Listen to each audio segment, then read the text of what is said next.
Réponds-moi ta vie dans les eaux de ton esprit. Crée en moi un corps nouveau, je t'en prie. Tu t'appelles, je suis. Pour me dire, je sais. Parce que rien ne peut troubler mon corps en paix.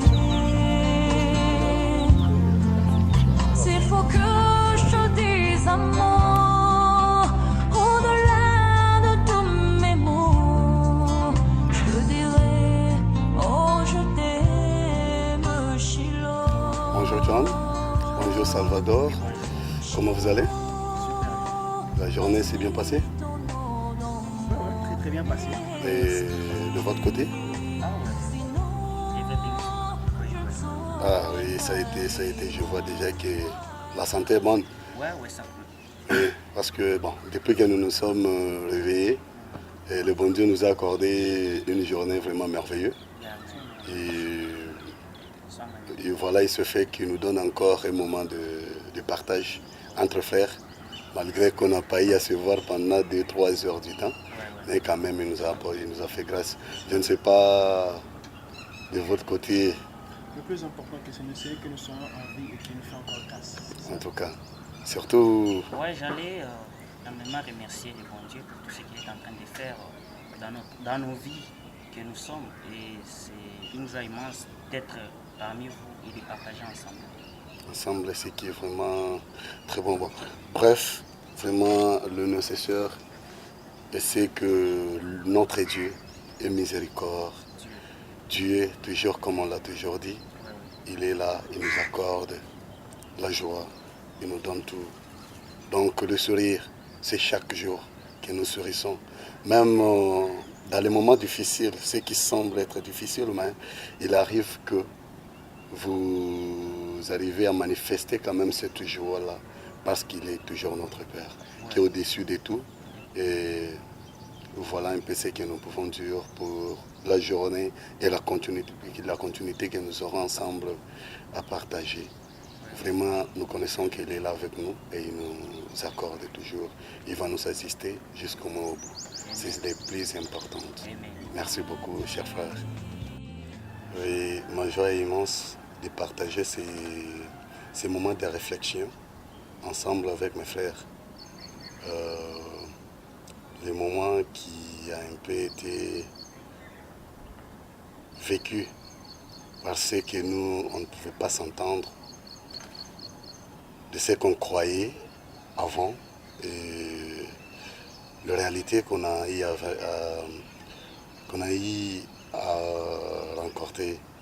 rencontrer ici. Donc, en venant d'abord, en quittant le pays, c'était vraiment bon. Ça a toujours été une grande peur de savoir que quelqu'un sera en Inde. Parce que c'est vraiment un moment que les gens se demandent qu'est-ce que cet homme ira faire. Et est-ce que le pays ne peut pas faire de lui quelqu'un de ce qu'on entend, alors que c'est toute autre chose. Nous avons eu à avoir quelques conseils des amis, de papa, de maman, vis-à-vis à leurs expériences aussi, vis-à-vis à ce qu'ils ont eu à entendre parler de ce qui est ce pays. Les conseils, on en avait eu, jusqu'au moins à ce qu'on puisse venir expérimenter nous-mêmes, en personne. Car bon, c'est un pays qu'on ne peut pas aussi parler de certaines réalités, de ce qui se passe, que non, il y a des dieux ou quoi, mais en général, vous comprenez déjà ce qui est comme un peu de problème en nous Africains, ou Européens, Américains, par-ci, par-là, partout dans le monde. L'Inde, c'est un pays connu par ça, ceci, cela, comme c'est connu aussi dans le niveau intellectuel ou éducatif. Alors, nous avons quitté le pays, jusqu'au moins l'Inde. À propos de ce qu'on pourrait parler, de ce que les gens ont vécu vis-à-vis à l'Inde, mais ce n'est pas la réalité qu'on a eu à rencontrer. Je me rappelle du jour où je suis arrivé en Inde. J'ai quitté l'aéroport jusqu'au moins l'endroit où je devrais arriver. Bon, ma plus grande peur était de se poser des questions, savoir si je pourrais retrouver ma religion. Parce que c'est ce qui fait aussi ma force, c'est la religion par laquelle je suis venu. Alors, arrivé, mais je me suis rencontré avec certains frères, certaines sœurs, on s'est rendu compte que tout était possible de faire de ce que nous voulons vivre dans le christianisme, même là où on ne peut pas, ou même là où les autres désespèrent en trouver. C'est ce que nous avons eu à développer ensemble avec mes frères ici présents, voir qu'est-ce que nous pouvons faire pour que nous ne puissions pas tomber en faillite. Parce que c'est comme un moteur qui est en marche. Lorsqu'il y a des pannes, ça ne peut plus marcher. Alors il faut voir par quelle façon arranger et pour que le moteur reste toujours en marche. Comme on fait l'entretien de véhicule, c'est comme il faut aussi faire l'entretien de notre vie spirituelle. Alors, on a eu à se conscientiser, on a eu à se mettre ensemble et gloire à Dieu, ce que nous avons eu à avoir besoin, Dieu nous l'a donné. Il nous l'avait donné ce jour-là. Je suis devant mes frères, peut-être il y aurait quelques contradictions, mais je ne crois pas. Parce que la vie spirituelle a été expérimentée dans le niveau où les gens qui sont au pays, les gens qui sont partout au monde ne peuvent pas croire qu'on pourrait vraiment arriver à ce niveau. Tant mieux que nous avons eu à quitter la maison de parents et certaines choses, même les parents ne pouvaient pas croire au début de ce qui était arrivé. Mais nous avons eu à instaurer certaines vies de prière. Même, bon, nous pouvons dire qu'il y a ceux qui se sont passés. Nous avons aussi rencontré certaines difficultés, mais Dieu était toujours avec nous. Jusqu'au moins, arrivé, bon, on n'a pas eu quand même la chance d'avoir une église tout proche de nous, là où nous sommes quand même arrivés en première position. Mais on continue toujours avec cette vie de prière, avec ces histoires ensemble de partage, de communion fraternelle entre frères et sœurs. On a continué jusqu'au moins à ce que Dieu nous a conduits, arriver là où se trouve le temple de Dieu. Et aujourd'hui, nous voici, les autres peuvent témoigner de ce que nous rencontrons. Nous avons 2 églises dans différentes provinces, dans différentes villes où nous expérimentons cette vie de prière ensemble. Il y a de ces pasteurs qui viennent, il y a de ces évangélistes qui viennent, frères et sœurs partout au monde qui viennent. Nous partageons toujours ensemble la parole, comme au pays, comme au Congo, comme en Afrique, comme en Angleterre, comme en Amérique. Donc comme on le partage partout au monde, nous le partageons. S'il y a ceux-là qui peuvent croire que l'Inde ne peut jamais avoir cette vie-là, mais moi j'assume et j'assure que la vie spirituelle en Inde se trouve. Il y a de spiritualité, il y a ce qui se passe et Dieu exauce la prière de ses ans. Donc la prière de ceux qu'il a choisi, car Dieu ne peut jamais permettre que quelqu'un puisse se perdre. Alors comme il ne permettra jamais que le diable vienne mener ou habiter dans nos vies, car il a bien dit que nos corps ou notre corps est le temple du Saint-Esprit. Alors il ne lâchera jamais son temple. Il ne lâchera jamais celui qu'il a choisi et dans lequel il a choisi habiter. Donc il habitera toujours. Raison pour laquelle la soirée d'aujourd'hui, ensemble avec mes frères, les autres frères vont essayer aussi d'entrer peut-être en profondeur, peut-être ils peuvent aussi nous faire voir ce qu'ils ont eu aussi à vivre, parce que ce n'est pas toute chose que nous pouvons dire que nous avons été ensemble, parce que non, il y a un moment que quelqu'un pourrait dormir et l'autre pourrait être dehors. l'autre pourrait être concentré telle part, l'autre pourrait être en train de faire ceci, cela. Et il en rencontre certaines choses. Alors, raison pour laquelle j'aimerais que M. John puisse aussi épingler certaines situations, jusqu'au moins c'est que nous puissions atteindre certains objectifs. Merci beaucoup. Effectivement, M. Mopsens, vous avez raison. Je me rappelle encore du moment où on se préparait pour venir en Inde.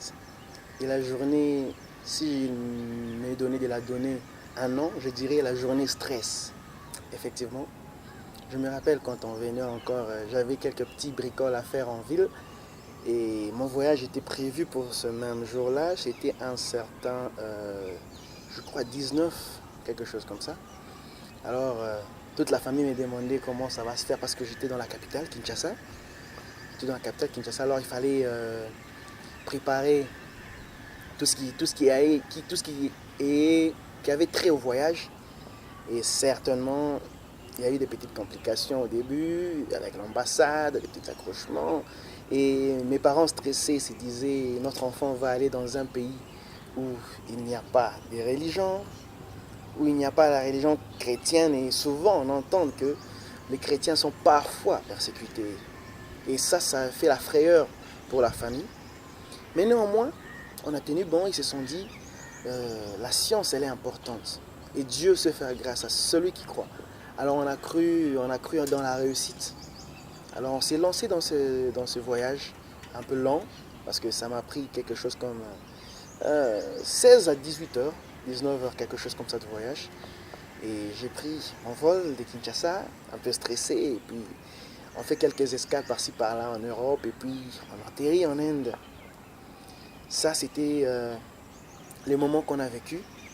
Et quand on est arrivé en Inde, on s'y rappelle des conseils des parents. Les conseils étaient tels que on doit étudier, on doit se focaliser sur les études.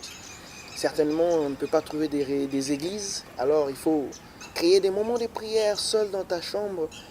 Et c'est ça qui venait directement en tête. On pensait à toutes ces choses-là. Et c'était vraiment dur pour nous de laisser la famille aller loin de nos frères, sœurs, petites sœurs, grands frères, les amis surtout.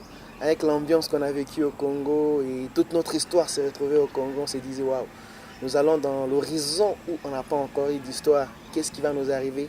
Parce que l'homme a toujours peur de l'inconnu. L'homme a toujours peur de l'inconnu. On a eu peur de ce qui pouvait nous arriver de ce côté. Mais néanmoins, la chose à laquelle on a été buté n'était certainement pas à laquelle on s'est attendu sur beaucoup de plans. Mais du moins, on a su trouver une certaine part de satisfaction. Certes, il y a eu des mécontentements, mais une satisfaction, c'est que l'éducation a été à la hauteur. Nous avons trouvé l'éducation était à la hauteur et nous avons su trouver quelques amis dans notre genèse de ce côté.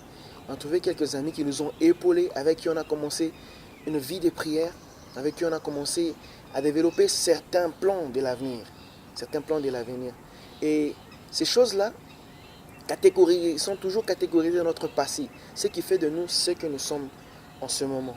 Et en ce moment, nous sommes en train de parler du mot, des problèmes qu'on a eus.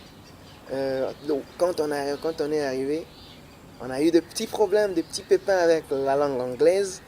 Et franchement, la langue anglaise de ce côté, elle est mélangée à l'hindi. Tu peux retrouver des gens qui ne parlent pas anglais. Et tu es buté à cette situation-là. Tu dois faire avec. Ce qui a fait que dans les premières semaines, c'était l'apprentissage de l'anglais et de l'hindi. Il fallait savoir comment saluer pour être poli, pour faire bonne figure devant les gens, pour ne pas vous voyez, attirer des ennuis. Alors il ne faudrait pas se faire passer pour quelqu'un qui est au-dessus d'eux. C'était la période qu'on appelle la période d'adaptation.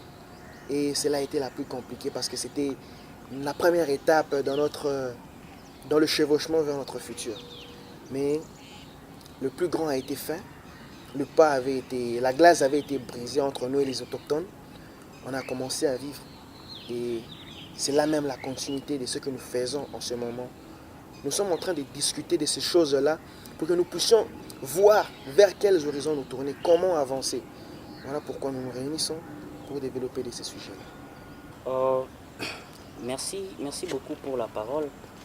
En fait, moi, je voulais aussi beaucoup plus me focaliser sur ce qui m'a motivé. Et avant de partir quelque part, il faut avoir des motivations, bien sûr. Et personnellement, à ce qui concerne l'Inde, j'ai entendu parler que l'Inde était un pays émergent.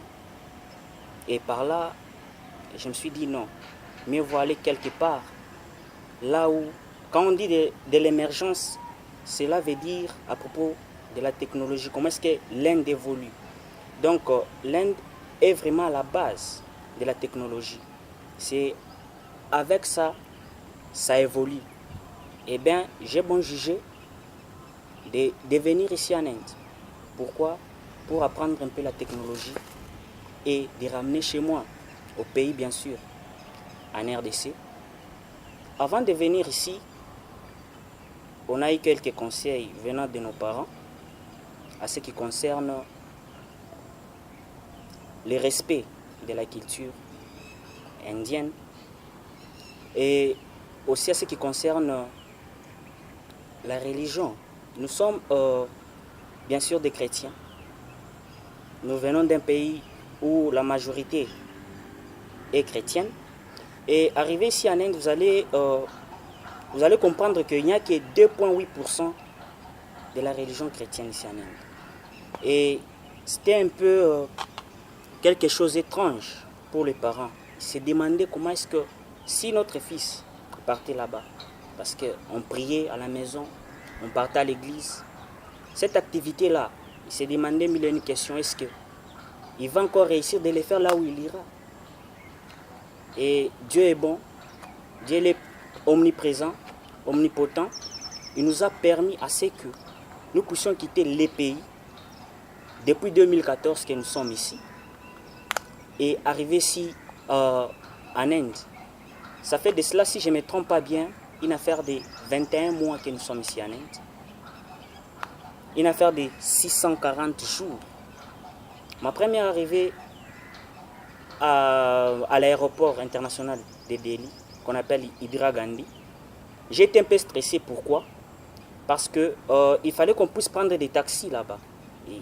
On était buté à un problème, c'était la conversation avec les taximans. Lui parlait l'hindi et nous on connaissait que l'anglais.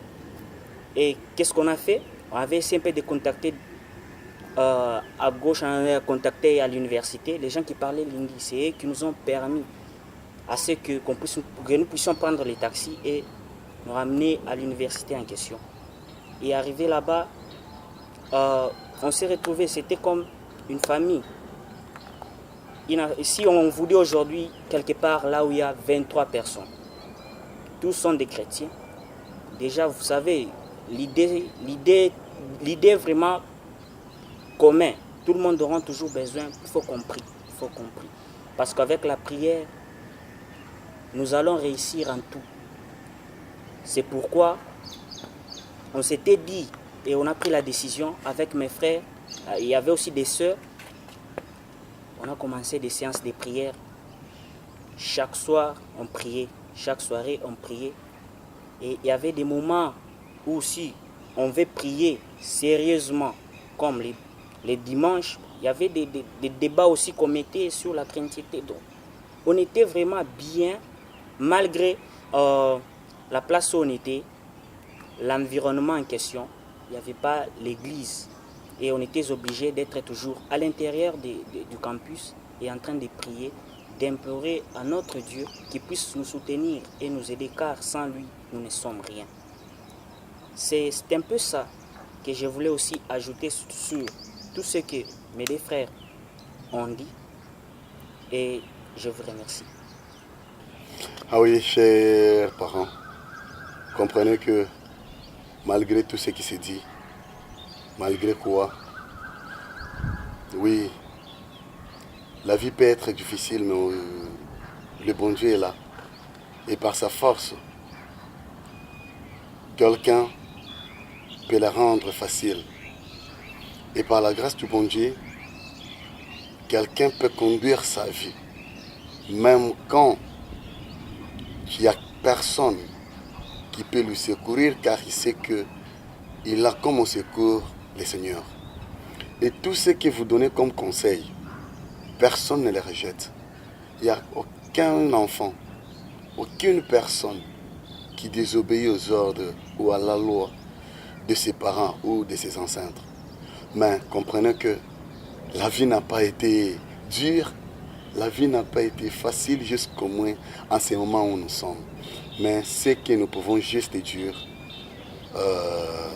pendant ces petits moments de partage que vous avez eu à nous suivre, mais j'espère que chaque parent pourrait attirer quelque chose de bon et il peut mettre de l'espoir, même pour la vie future, même pour les petits-fils qui viennent, parce que nous sommes déjà venus et nous aurons aussi nos progénitures, donc nous aurons aussi à nous développer, à ce que même si quelqu'un pourrait se dire de nous après-demain que je ne peux pas aller par ce qu'il y a, mais qui t'a conseillé, qui t'a dit, voilà, ceux qui t'ont précédé, ceux qu'ils ont eu à expérimenter, ceux qu'ils ont eu à avoir.